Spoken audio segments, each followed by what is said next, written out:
Nesta semana, as aulas do Saber Direito são sobre processo e procedimentos criminais. E o convidado sabe quem é? É o especialista em ciências penais, professor na Academia da Polícia Militar de Brasília e presidente da Associação dos Advogados Criminalistas do Distrito Federal, Andril Fernandes Farias. Tem dúvidas sobre o assunto? Então mande um e-mail pra gente, saberdireitotudojunto@stf.jus.br. Você sabe, pode também estudar pela internet, acessando o site www.tvjustiça.jus.br. Sejam muito bem-vindos, caros companheiros de trincheira, a mais um programa Saber Direito. Eu me chamo Andril, sou professor das disciplinas de Direito Processual Penal e na aula de hoje, o que nós vamos debater? Nós vamos conversar acerca do processo penal e dos procedimentos criminais. Mas eu já advirto aos senhores que esse bate-papo, essa análise da morfologia dos procedimentos, essa análise dos procedimentos criminais, não será feita de forma acéfala, de forma acrítica. Então, na medida do possível, nós vamos analisar a legislação, analisar os entendimentos pretorianos e proceder a um filtro de racionalidade. Então, nós vamos verificar a pertinência ou impertinência da legislação, do dispositivo legal, do entendimento pretoriano. Então, desta feita, como é que nós vamos trilhar, essas aulas? Nós vamos conceber o processo penal para além da ideia de um caminho necessário para impor uma pena. Então, o que seria o processo penal, na nossa visão, para além de um caminho necessário para se impor uma pena? É conceber o processo penal dentro de um projeto democrático. O processo penal como um instrumento para a satisfação dos direitos e garantias fundamentais. Como já nos elucidava James Goldschmidt, o processo penal é o termômetro dos instrumentos autoritários e democráticos de uma Constituição, de uma nação. Então, para iniciar essa nossa análise, precisamos fazer a leitura de um trecho imortal do queridíssimo Francesco Carnelutti, na sua obra também imortal, As Misérias do Processo Penal, quando Carnelutti discorria acerca da presunção de inocência. Observe que Carnelutti já destacava naquele tempo. Aspas. A Constituição italiana proclamou solenemente a necessidade de tal respeito, declarando que o acusado não deve ser considerado culpado até que não seja condenado com uma sentença definitiva. Esta, porém, é uma daquelas normas as quais servem somente a demonstrar a boa-fé daqueles que a elaboraram. Ou, em outras palavras, a incrível capacidade de iludir-se da qual são dotadas as evoluções. Infelizmente, a justiça humana é feita assim, que nem tanto faz sofrer os homens porque são culpados, quanto para saber se são culpados ou inocentes. E aqui, Carnelutti cita Santo Agostinho, quando ele escreveu a respeito da presunção de inocência, que a tortura, nas formas mais cruéis, está abolida, ao menos sobre o papel. Mas o processo, por si mesmo, é uma tortura. Até certo ponto, dizia, não se pode fazer por menos. Mas a assim chamada civilização moderna tem exasperado de modo inverossímil e insuportável esta triste consequência do processo. E acaba finalizando ele. O homem, quando é suspeito de um delito, é jogado às feras, como se dizia uma vez dos condenados, oferecido como alimento às feras. A fera, a indomável e insaciável fera, é a multidão. Então, Carnelutti, ele traz essas lições, dizendo que, e é uma verdade que a gente constata na praxis forense, a presunção de inocência, por mais que esteja consubstanciada na Carta da República, ela não é natural. Ela está na Constituição, mas nós temos que lutar para a sua efetividade. Sendo assim, queridos companheiros, o que nós vamos agora discorrer? antes de falar da morfologia dos procedimentos criminais em espécie, vamos falar sobre aquele trinômio sobre o qual se edifica o direito processual. Qual é essa trilogia, essa trindade sobre a qual o edifício do direito processual se constrói? Como nós sabemos, essa trindade são o direito de ação, jurisdição e processo. Então, ação, jurisdição e processo são a trindade do direito processual. Estão na trilogia, na base, o fundamento do direito processual. E como nós sabemos, os estudiosos, desde muito tempo, eles ficam se degladiando sobre quais são realmente o conteúdo qual é o conteúdo da ação, o que é ação, o que é jurisdição e o que é processo. Eu vou buscar aqui, não é mesmo, dentro dessa trilogia da estrutura processual, como ensina Nicoliti, os argentinos preferem essa nomenclatura, já o professor Auri Lopes Júnior prefere a designação de trindade do direito processual. Então vamos trazer alguns posicionamentos sobre cada um desses institutos. Então, ação. O que é o direito de ação? Segundo a doutrina clássica, ação é o direito de requerer do Estado juiz a prestação da tutela jurisdicional. Então, eu, jurisdicionado, vou requerer, pedir que o Estado, na figura do juiz, preste a jurisdição, preste a tutela jurisdicional. Isso é o que a doutrina clássica vem nos informar que é o direito de ação. Por seu turno, Auri Lopes Júnior, pensando sempre as categorias próprias do processo penal, ao meditar sobre o direito de ação, conceituam como o direito potestativo de acusar. Então, a ação penal, para Auri Lopes Júnior, é o direito potestativo de acusar. Lembrando que o direito de ação é um direito abstrato, ou seja, ele independe da procedência ou da improcedência do pedido. Então, delineemos o que vem a ser a ação. Então, agora vamos entender o que vem a ser a jurisdição. E aqui existe uma controvérsia contemporânea muito forte. E qual é essa controvérsia contemporânea muito forte? É até onde vai a jurisdição? O juiz é a boca da lei ou o juiz cria o direito?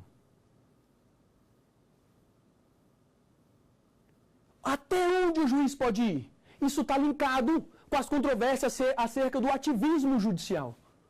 Então, o judiciário pode interferir na esfera das outras funções do Estado, legislativo, executivo. E aqui nós vamos agora delinear, nos debruçarmos sobre o que vem a ser jurisdição.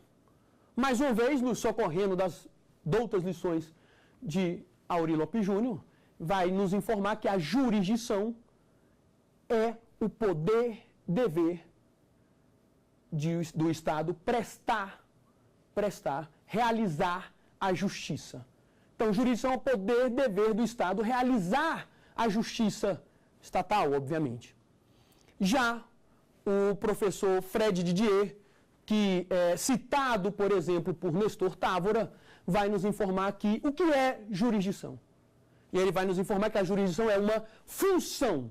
Função atribuída a quem? Função atribuída a um terceiro imparcial. Note bem aqui, a diferença entre imparcialidade e neutralidade. Essas lições do professor Fred Didier são bastante precisas. Obviamente, um juiz, um magistrado, como ser humano que é, ele não é neutro. Neutro, como se sabe, apenas sabão. O juiz tem as suas inclinações, o juiz tem as suas preferências, o juiz tem os seus preconceitos. Então, o juiz ele não é neutro, ele é imparcial. Ou seja, ele não tem relação com a causa. Então, além de ser uma função atribuída a um terceiro imparcial, essa função atribuída a este terceiro imparcial, que é o juiz, ela é uma função atribuída a um terceiro imparcial para tutelar. E tutelar o quê? Situações jurídicas concretamente deduzidas E a jurisdição ainda tem a característica de ser imperativa e criativa. Além de imperativa e criativa, ou seja, imperativa, não há voluntariedade da parte a submeter à jurisdição do Estado. A jurisdição se impõe, ela é imperativa. Então, além de ser imperativa e criativa, a jurisdição é insuscetível de controle externo e apta a tornar-se imutável por meio da coisa julgada. Então, esse é o conceito de jurisdição para o professor Fred Dias Júnior. Então, nos debruçamos sobre o que vem a ser ação, o que vem a ser jurisdição, e aí nos resta debruçarmos sobre o que vem a ser um processo. Então, o que é processo? Nas lições de Hélio Fazalário, que aqui teve eco com Plínio Gonçalves, no estado de Minas Gerais, o processo nada mais é do que o procedimento realizado em contraditório. Então, o processo é o procedimento realizado em contraditório. Já Eugênio Passé de Oliveira vai preferir conceituar processo como um instrumento de que se vale o Estado para o exercício da jurisdição. Assim, perceba, como que eu, Estado, vou exercer a jurisdição? Você, Estado, vai exercer a jurisdição por meio de um processo. Então, o processo nada mais é do que um instrumento de que se vale o Estado para o exercício da tutela jurisdicional. Já o professor Auri, socorrendo das lições de Goldschmidt, vai conceituar processo como um conjunto de situações processuais que dão origem a cargas, liberação de cargas, chances, expectativas, perspectivas, rumo a um provimento final. Então, nós acabamos aqui de discorrer sobre a trindade, a trilogia, uma parte mais teórica, não é mesmo, do direito processual, o que é ação, o que é jurisdição, o que é processo. E agora nos cabe fazer o quê? Nos cabe agora nos debruçarmos sobre uma das principais dúvidas, não é mesmo, de aqueles que estão iniciando a disciplina Direito Processual. Salvo engano, nós temos uma pergunta aí justamente sobre processo e procedimento. Qual é a diferença entre procedimentos e processos? A dúvida do estudante é bastante pertinente. Veja, como nós estávamos a conversar agora há pouco, o processo, o que é o processo? É um instrumento de que se vale o Estado para o exercício da atividade jurisdicional, da função jurisdicional. Já o procedimento é a sequência de atos. Então, veja, eu tenho o processo como instrumento de que se vale o Estado para o exercício da jurisdição. E o que vai ser o procedimento? O procedimento vai ser como que esse processo vai se desenrolar. É a sequência de atos. Então, processo é o instrumento de que se vale o Estado para o exercício da função jurisdicional. E o procedimento? Como que o processo vai desenrolar? Como é o itinerário, é o caminho. Compreende? Então, processo, uma coisa, procedimento, outra bem diferente. E aí vem a grande indagação. No sistema processual brasileiro, eu tenho um binômio de ritos, de procedimentos, eu tenho um sistema polimorfo, lamentavelmente, nós temos que asseverar, nós temos um sistema caótico referente ao procedimento. Então, eu tenho várias modalidades de procedimento diferentes. Então, para além de um sistema polimorfo, eu tenho um sistema caótico que envolve os procedimentos. E parece que aqui nós temos uma pergunta. Como se classificam os procedimentos? Como que eu vou saber qual procedimento adotar? A indagação é essa. Como que eu sei se aquele crime será submetido ao rito ou procedimento ordinário, rito sumário, rito do júri, rito da lei de drogas? Como que eu vou saber isso? Então, aqui é que nós chegamos à classificação dos procedimentos.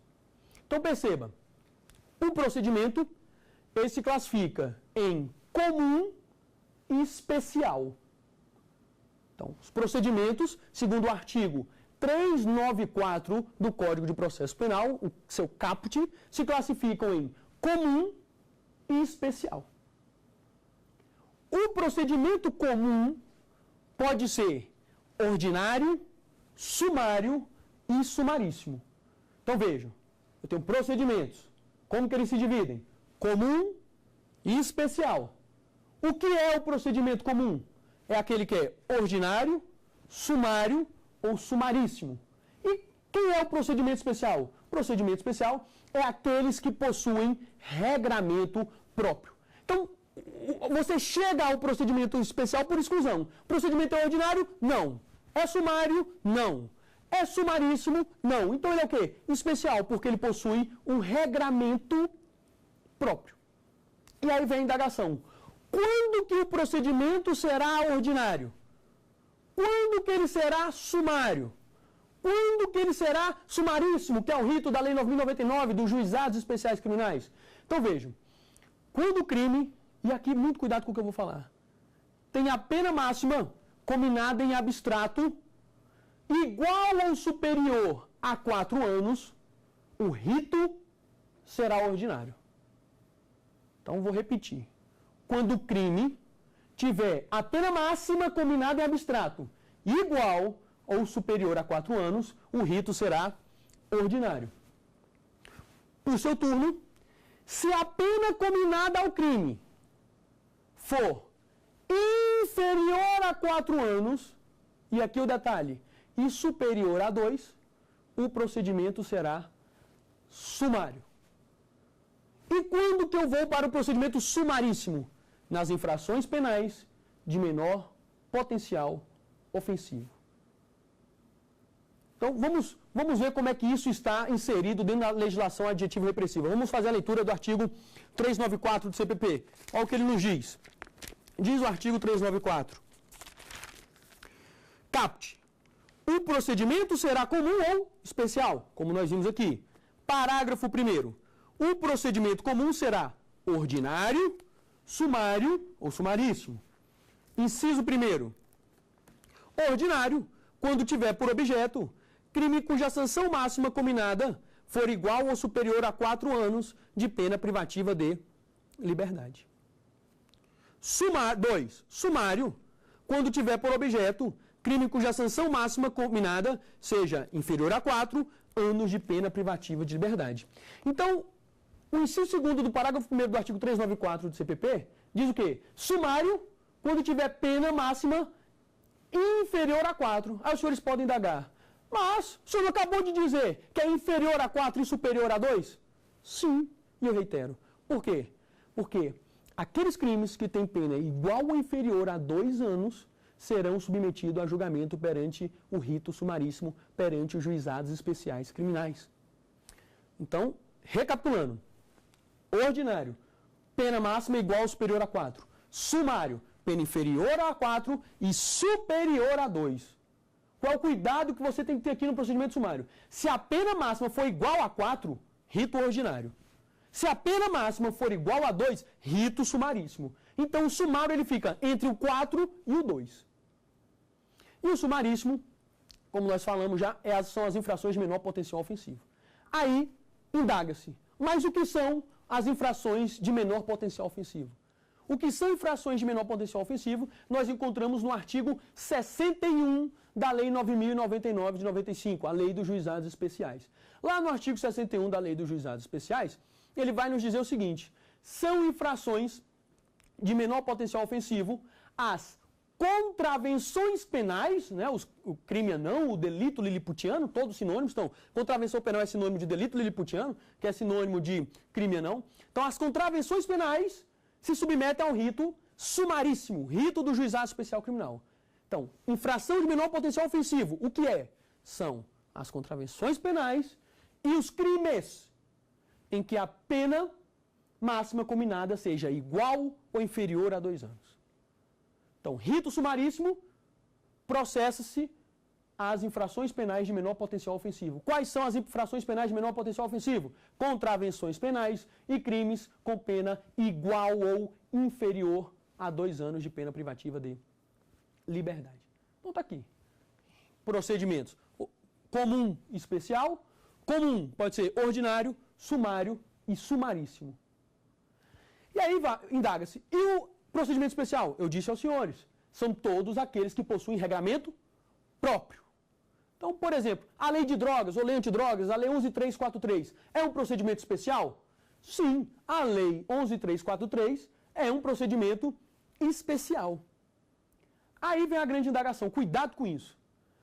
O rito do júri, o procedimento do tribunal do júri, é um procedimento comum ou especial? Perceba, o procedimento do júri está esculpido no Código de Processo Penal. Então, indago, aqui ó, rito do júri, ele se inicia no artigo 406 do CPP. Então, veja, o rito do júri está dentro do Código de Processo Penal. Volto a indagar, ele é um procedimento comum ou especial? Como nós falamos, ele é um procedimento especial. Cuidado com isso. Não importa se o procedimento está dentro ou fora do CPP. Não importa se o procedimento está dentro ou fora do Código de Processo Penal. Se o procedimento tiver regramento próprio, é procedimento especial. Se o procedimento não for ordinário, sumário e sumaríssimo, é especial. Então, volte-se. Júri é ordinário? Não. É sumário? Não. É sumaríssimo? Não. Então, o que é o júri? Um procedimento especial. Então, tá aqui. Classificamos os procedimentos em comum e especial. Aí vem, primeiro, atenção que você tem que ter. Qual primeiro? Atenção. Vamos pegar aqui o crime, um exemplo hipotético. Crime de furto, artigo 155 do Código Penal, vamos fazer a leitura dele. Subtrair para si ou para outrem coisa alheia móvel. Pena, reclusão de 1 a 4 anos e multa. Então, olha a pena do furto. Reclusão de 1 a 4 anos. Qual é o rito em que se processará o crime de furto? Qual rito eu vou processar o crime de furto? Pena de 1 a 4 anos. E aí, como nós sabemos, o rito é o ordinário. Por quê? Alguns podem ter se confundido com o quê? Isso é recorrente para quem está pegando esses conhecimentos pela primeira vez.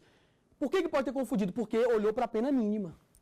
Para fixar o rito, preste atenção nisso aqui, para fixar o rito, tem que observar a pena máxima combinada em abstrato ao delito. Então veja, por furto, pena mínima de 1 ano, pena máxima de 4. Então eu pego a pena máxima combinada em abstrato, 4 anos, e vou verificar, fazer o cotejo, qual que é o rito.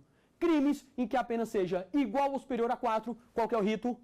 Ordinário. Então, crime de furto será processado pelo rito ordinário. Vamos a mais um exemplo. Crime de homicídio culposo. Vamos abrir o Código Penal aqui. Vamos ver a pena do homicídio culposo e fazer a leitura do tipo. A gente vai lá no artigo 121, parágrafo 3º, e está lá, epígrafe, homicídio culposo, parágrafo 3º. Se o homicídio é culposo, pena detenção de 1 a 3 anos. Detenção de 1 a 3 anos. Qual que é o rito? Rito sumário. Por quê? Porque a pena máxima combinada em abstrato é inferior a 4 anos.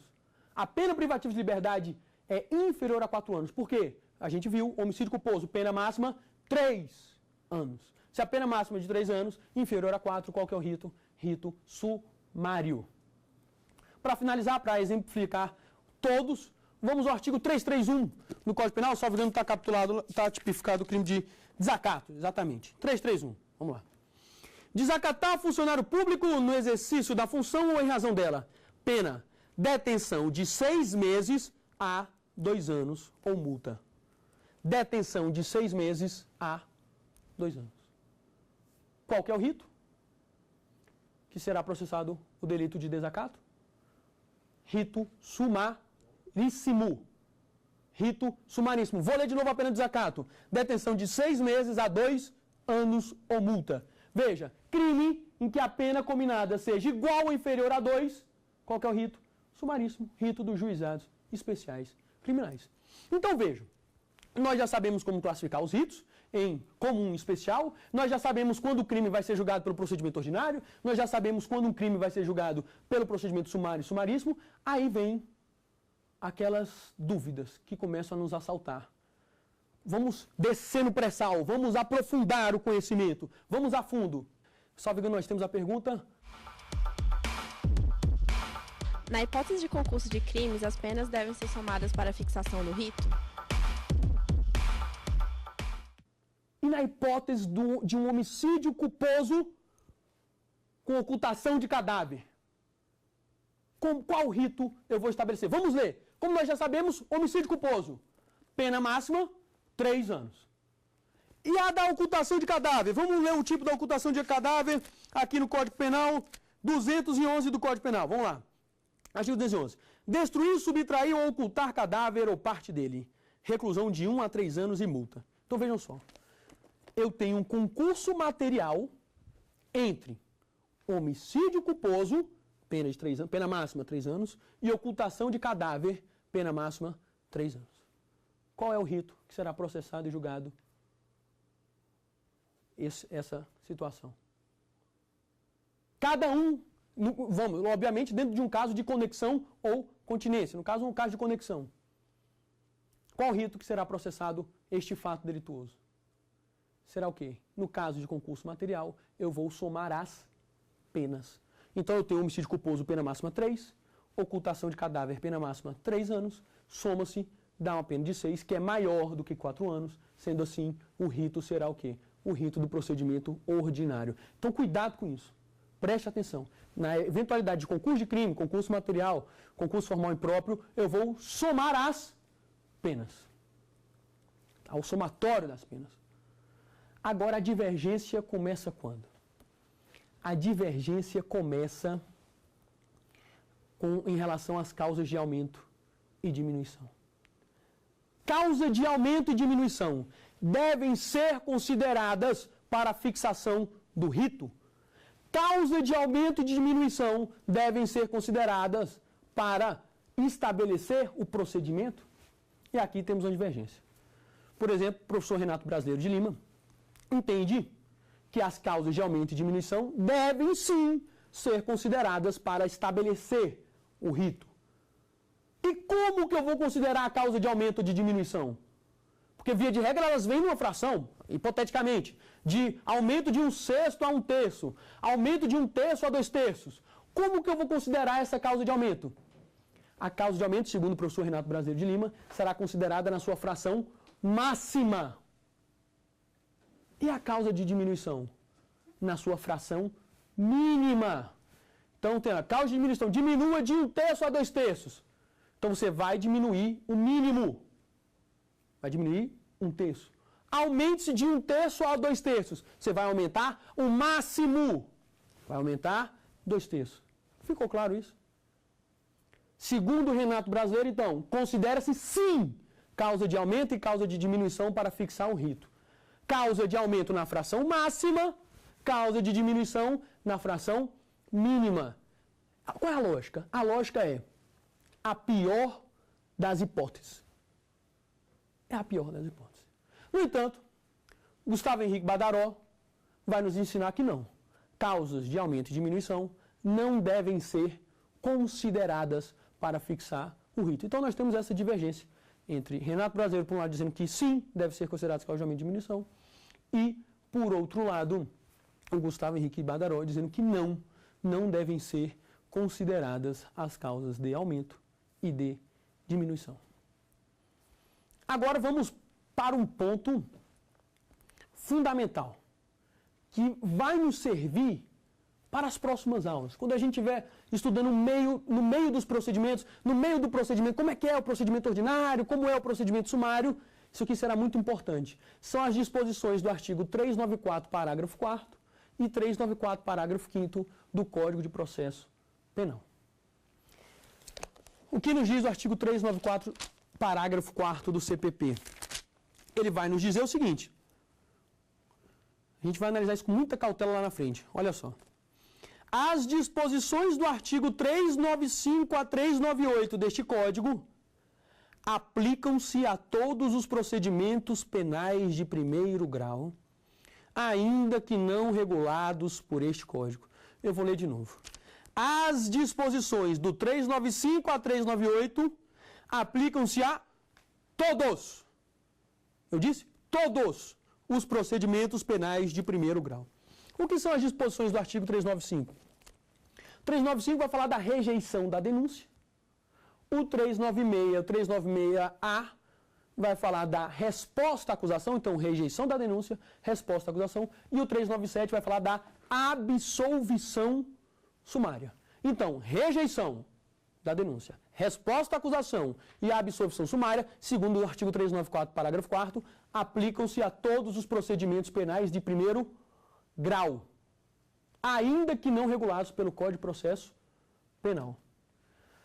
E, por fim, as disposições do artigo 395, parágrafo 5º. Me perdoem, 394, parágrafo 5º. Aspas. Aplicam-se subsidiariamente aos procedimentos especial, sumário e sumaríssimo as disposições do procedimento ordinário.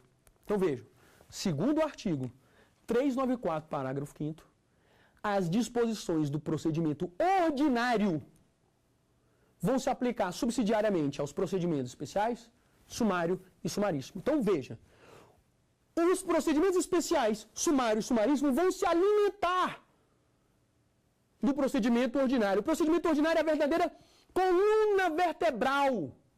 É o farol que irá iluminar os outros procedimentos. Não esqueçam disso. 394, parágrafo 5º. Procedimento ordinário como farol que irá iluminar os demais procedimentos. Isso não sou eu que o digo. Quem diz é o artigo 394, parágrafo 5º do Código de Processo Penal. Então vejam, nós já entendemos quais são os procedimentos, ordinário, sumário, sumaríssimo, quando eu falo de comum e especial. O que nós vamos ver no decorrer dessas aulas? Dentro dessa introdução de o que é um procedimento, que é uma sequência de atos ordenadamente encadeado buscando o provimento final, dentro dessa noção de procedimento que é sinônimo de rito. Então, quais ritos nós veremos aqui? Vamos estudar o rito ordinário, o rito sumário e o rito especial do tribunal do júri. Então, nessas 5 aulas, nós vamos bater um papo sobre procedimentos, sobre ritos. O que a gente vai estudar aqui? É rito ordinário, é rito sumário e é o rito do júri. Tá claro, gente? Outra observação. Todo mundo sabe, até as pedras, não é mesmo? Sabe que lá no artigo 5º, inciso 55, o constituinte originário dispôs do quê? Aos litigantes em processo judicial ou administrativo e aos litigantes em geral, serão observados o quê? Os princípios do contraditório e da ampla defesa. Então, o constituinte originário diz que aos litigantes em processo administrativo e aos acusados em geral são assegurados os princípios do contraditório e da ampla defesa. O que nós vamos ter que ter muito cuidado quando formos analisar os procedimentos em espécie, como quando formos analisar a morfologia dos procedimentos ordinários, sumário do júri, é se essa ampla defesa, assim como a presunção de inocência denunciada, e aqui denúncia não no sentido técnico processual de vestibular acusatória, mas denúncia no sentido lato, o que foi denunciado por Carnelucci, se essa ampla defesa vem sendo observada pela praxis forense. Se os entendimentos pretorianos dão guarida a esta ampla defesa e a esta presunção de inocência. É curioso, e eu destaquei aqui a sempre famigerada obra de Franz Kafka, O Processo, e as lições de Norberto Bobbio, quando aduzem que o principal desafio, a luta da nossa era, não é para que os direitos sejam positivados. A gente não briga para positivar direito. Está tudo na Constituição. Salário mínimo deve atender 1001 funções. Os direitos estão na Constituição. Então qual é o desafio? Qual é a luta? Qual é a briga do nosso tempo? É para que esses direitos sejam efetivados. É para que a presunção de inocência seja efetivada. É para que a ampla defesa e não a ampla acusação seja efetivada. E vale a pena a leitura de um trecho da obra do Franz Kafka. Ele inicia o seu livro O Processo, seguinte, aspas. Alguém devia ter caluniado Joseph K. Pois sem que ele tivesse feito qualquer mal, foi detido certa manhã. E continua mais à frente. Imediatamente, bateram em sua porta, e no dormitório entrou um homem, ao qual Cá jamais vira antes naquela casa. Entretanto, Cá vivia em um estado constitucional, no qual reinava a paz, no qual todas as leis estavam em vigor, de modo que quem eram aqueles que se atreviam a invadir a sua casa? Então o ponto é esse. A presunção de inocência está lá. A ampla defesa está lá. Estamos vivendo num estado de direito, né, supostamente, que se aplicam à legislação que está em vigor. Então é isso que o nosso desafio é analisar os procedimentos. Tranquilo, gente? Vamos iniciar então o estudo dos procedimentos. Vamos iniciar estudando aí o procedimento ordinário. Vamos estudar estudando o rito ordinário ou procedimento ordinário. Então, aonde está previsto aí o procedimento ordinário? Então, o procedimento ordinário, ele vai, vamos começar a falar considerações gerais dele lá no artigo 395, 394 já começa a falar procedimento ordinário, 394, 395 e vai até o artigo 405 do Código de Processo Penal. Nós sabemos a sua hipótese de aplicação. Quando que eu aplico o procedimento ordinário? Nos crimes em que a pena máxima, combinada em abstrato, seja igual ou superior a 4 anos. Isso, obviamente, a pena privativa de liberdade. A indaga-se, eu quero que você entenda, tem uma visão de todo o procedimento ordinário, a gente vai agora colocar para você uma visão de todo o procedimento ordinário, tá certo? Você vai ver todo o procedimento ordinário, toda a sequência de atos, toda a morfologia, e depois nós vamos estudar as partes. Tá certo? Então vamos lá. Como é que começa o procedimento ordinário? Oferecimento da denúncia ou queixa.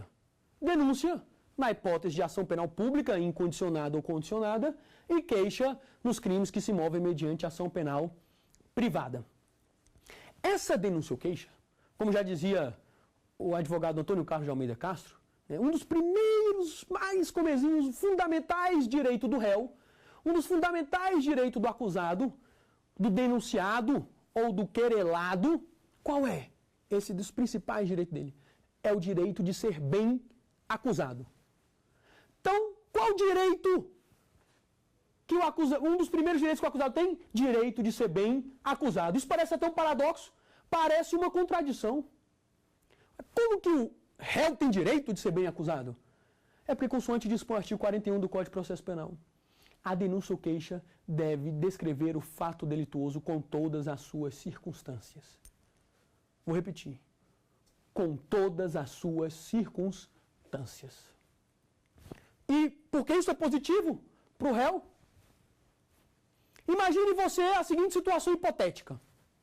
Não é mesmo? Alguém chega e lhe acusa. Você furtou um relógio. Furtou um relógio, hipoteticamente. Ela te falou quando você furtou? Que dia? Que hora? Aonde? Não. Você furtou um relógio. Como que você se defende disso? Você não sabe aonde que você supostamente teria furtado, quando, que horas, que dia, como que você furtou. Se defenda disso. Agora é diferente. Se alguém diz, hipoteticamente, assim, uma data aqui, dia 10 de abril de 2000 e alguma coisa, 2015, 10 de abril de 2015, dentro de uma rede de supermercados tal, o senhor Timóteo, por exemplo, Timóteo, você aí, Timóteo, com ônibus furande, às 16 horas da tarde, subtraiu para si vamos botar aí qualquer objeto, conjunto de uísque, uma caixa de uísque. Agora já fica melhor a defesa. Eu tenho um local, eu tenho um dia, eu tenho uma hora. Então a pessoa já consegue exercer a sua defesa. Para a gente dar uma desestressada, né, ficar mais tranquilo, de forma jocosa. Imagine no âmbito doméstico. Imagine no âmbito doméstico sua esposa ou seu marido olha para você e fala assim: você me traiu. Como é que você se defende disso? Vai trair com quem? Quando? Aonde? Compreende? Agora, se ela vai além, fala: você me traiu. Ontem à noite, no toca da não sei aonde, com fulana, às 23 horas, aí você já consegue o quê? Se defender. Não, meu amor, não, bombonzinho, não, Vinha. Às 23 horas de ontem, eu não estava no toca, né, sei lá, de qualquer coisa. Eu estava em reunião, né, do escritório, não é mesmo? Com amigos, discutindo acerca de um caso penal deveras relevante, aquela coisa toda. Então você já consegue o quê? Exercer a sua defesa. Então fala: estava em audiência, não é mesmo? Né? Tá aqui a prova da audiência aqui que eu estava. Só para quebrar aqui o clima, certa feita eu estava numa audiência, num processo criminal complexo, deveras complexo. E, não é mesmo? Com meus telefones celulares. As audiências eram um caso grande, complexo, muitos réus. Começavam de manhã, e era rito ordinário, não era júri, mas começavam de manhã. E as audiências eram muitas testemunhas, terminavam tarde da noite. Bom, eu me desloquei às 8, 9 horas da manhã, fui para o fórum. Passando a tarde toda debruçado sobre aquele caso penal, a bateria dos telefones acabaram, a bateria acabou. Nisso, a esposa em casa ligando e não conseguia falar comigo. Ligava, não conseguia falar comigo. E aí, quando eu cheguei em casa, lá pelas 23 horas, 24 horas, meia-noite, onde você estava numa noite de terça-feira e os 2 telefones desligados? Eu tive que o quê? Me socorrer de pegar uma ata, cópia da ata de audiência, em que estava colocado lá a hora que a audiência tinha findado. Falei: calma, olha aqui, a audiência se findou a tal hora. Tranquilo, gente? Então, um dos primeiros direitos que o acusado tem é o direito de ser bem acusado. Então me diga, quando, como, a hora, o local, para que eu consiga exercer minha defesa. Se você não me falar, se você falar que um dia, né, eu subtraí alguma coisa, eu alguma vez já matei alguém, como é que você se defende disso? Não tem como nem você provar, fazer a odiosa prova diabólica, prova negativa. Tá claro? Então, o procedimento ordinário começa com a denúncia ou queixa. Então, oferecida a denúncia ou queixa. O que é essa denúncia ou essa queixa? É só uma petição. Excelentíssimo senhor doutor, juiz da primeira vara criminal de qualquer lugar. O Ministério Público do Federal, do Distrito Federal, do Estado de Ceará, etc., nos termos do artigo 129, inciso 1º da Constituição, vem oferecer denúncia contra Tício, porque no dia tal, Tício subtraiu, e aí, isso é uma denúncia. E o Ministério Público já arrola suas testemunhas na própria denúncia. Então, quando que a acusação, seja pública, Ministério Público, seja particular, vão rolar suas testemunhas. Vão rolar suas testemunhas quando do oferecimento da denúncia. Então está aqui, o Ministério Público ofereceu a denúncia. E lá ele já rola suas testemunhas. Pergunta, quantas testemunhas, até quantas testemunhas ele pode arrolar? Ele pode arrolar nesse momento até 8 testemunhas. Depois do oferecimento da denúncia, qual é o próximo passo? Esta pergunta, essa indagação, nós vamos responder na aula que vem. Então vamos agora fazer uma revisão, né, do que nós vimos nesse bate-papo de agora. O que nós começamos a ver aqui? O quê?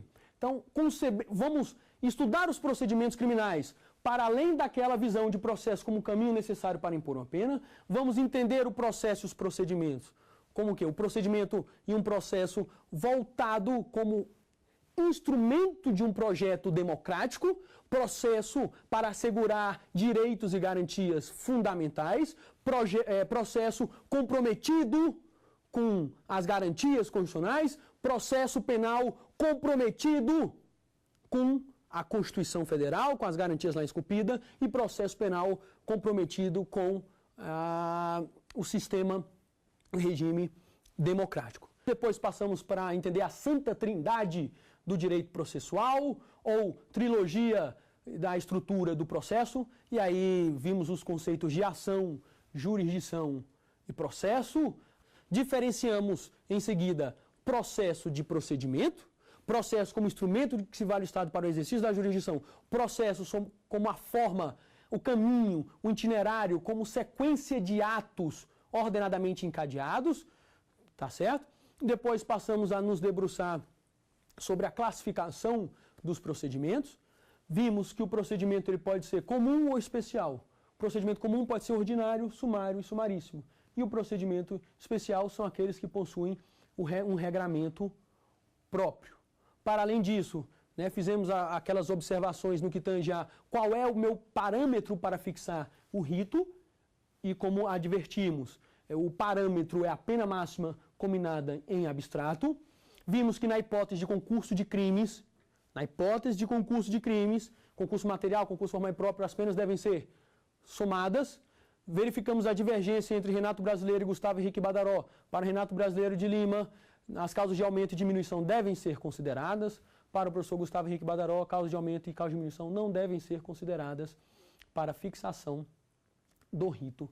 Por fim, ingressamos no rito ordinário, vimos a sua hipótese de aplicação e começamos a estudar a sua morfologia com o oferecimento da denúncia ou queixa.